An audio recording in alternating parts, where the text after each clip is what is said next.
अवधूत चिंतन श्री गुरुदेव दत्त.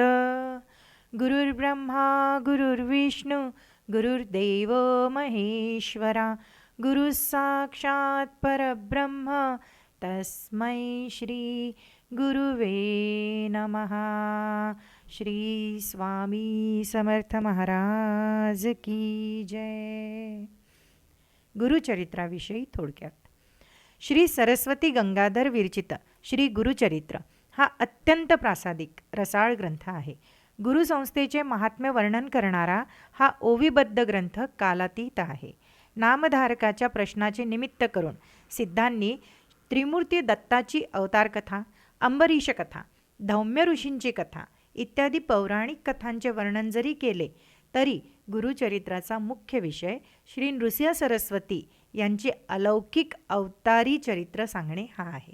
श्री दत्तात्रय, श्रीपाद श्रीवल्लभ आणि श्री नृसिंह सरस्वती ह्या तीन अवतारी पुरुषोत्तमांचे अवतार कार्य ह्या अपूर्व ओवीबद्ध चरित्र ग्रंथात प्रगट झालेले आहे.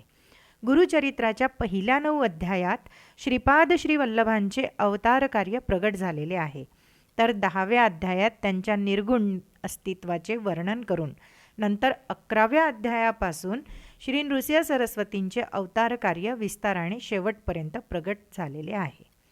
खरे सांगायचे तर 11व्या अध्यायापासूनच ह्या अद्वितीय गुरुचरित्राला प्रारंभ होतो. दत्त संप्रदायाचे तत्त्वज्ञान आणि आचारधर्म यांचे सखोल विवरण करणारा हा एक अजोड ग्रंथ आहे. दत्त संप्रदायात गुरुचरित्र वेद म्हणून मान्यता पावलेला आहे. पुराणातील पंचलक्षणांचे शाश्वत संकेत या चरित्र ग्रंथाने भक्तिभावाने पाळलेले आहेत.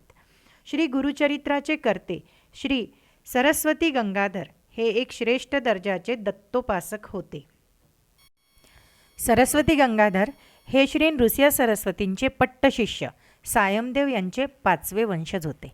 श्री नृसिंह सरस्वतीच्या अवतार कार्याची समाप्ती झाल्यानंतर सुमारे 100 वर्षांनी म्हणजे शके 1450 इसवी सन 1528 ह्या दरम्यान गुरुचरित्र प्रगट झाले. ग्रंथाच्या आरंभी सरस्वती गंगाधरांनी आपली पूर्व परंपरा जी सांगितली त्यावरून श्री सरस्वती गंगाधर हे आपस्तंभ शाखेचे कौंडिन्य गोत्री ब्राह्मण होते. साखरे हे त्यांचे आडनाव. त्यांच्या आईचे नाव चंपा. आश्वलायन शाखेच्या काश्यप गोत्रातील चौंडेश्वर नावाच्या साधुपुरुषाची ती मुलगी होती. श्री दत्ताचे वर्णन करताना नाथ म्हणतात की दत्तवसे औदुंबरी त्रिशूळ डमरू जटाधारी कामधेनू आणि श्वान उभे शोभती समान गोदातिरी नित्यवस्ती अंगी चर्चिली विभूती काखे माझी शोभे जोळी अर्धचंद्र वसे भाळी. दत्तात्रेयाचा निवास नेहमी औदुंबराखाली असतो. दत्तभक्तांची तशी श्रद्धा आहे. म्हणूनच सर्व दत्तभक्त औदुंबरतळी बसून श्री गुरुचरित्राचे शुद्ध भावनेने सतत पारायण करतात. आपल्या मनात ज्या इच्छा आहेत त्या श्री दत्तात्रेयांना अंतःकरणापासून सांगून श्री गुरुचरित्राचे नित्य पारायण केले. अत्यंत श्रद्धेने श्री दत्तात्रेयाची दर गुरुवारी पूजा करून श्री गुरुचरित्राच्या सप्ताहाला सुरुवात केली तर सप्ताह समाप्तीच्या क्षणाला प्रचिती आल्याशिवाय राहत नाही.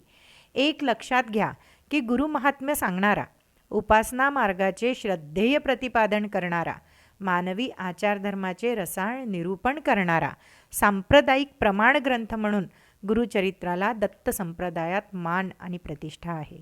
श्री दत्तात्रेयाच्या शाश्वत उपासनेभोवती आपल्या अमृतमयी भाषेतून प्रदक्षिणा घालणारा श्रेष्ठ ग्रंथ आहे. गुरुचरित्राचे कार्य फार मोठे आहे. भक्तिरसाने ओथंबणारा हा ग्रंथ दत्त संप्रदायातील सर्वच दत्तभक्तांना वेदतुल्य वाटतो. गुरुचरित्राच्या शेवटी एक ओवी आहे. अंतःकरण असता पवित्र सदाकाळ वाचावे गुरुचरित्र सौख्य होय इह परत्र दुसरा प्रकार सांगेन. सप्ताह वाचावयाची पद्धती तुझं सांगो यथास्थिती शुचिर्भूत होवणी शास्त्ररीती सप्ताहकरिता बहुपुण्य. ह्याचा सोपा अर्थ असा की पवित्र अंतःकरणाने गुरुचरित्राचा सप्ताह केला तर केवळ सौख्य प्राप्त होते. मनातल्या सर्व शुभ इच्छा पूर्ण होतात.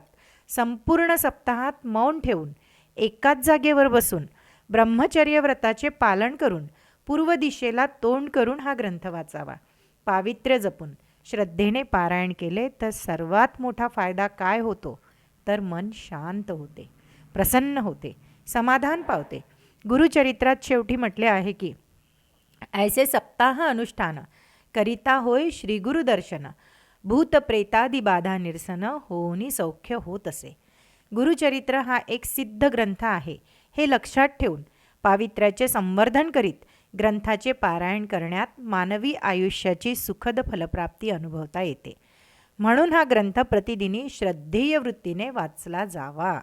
दिगंबरा दिगंबरा श्रीपाद वल्लभ दिगंबरा.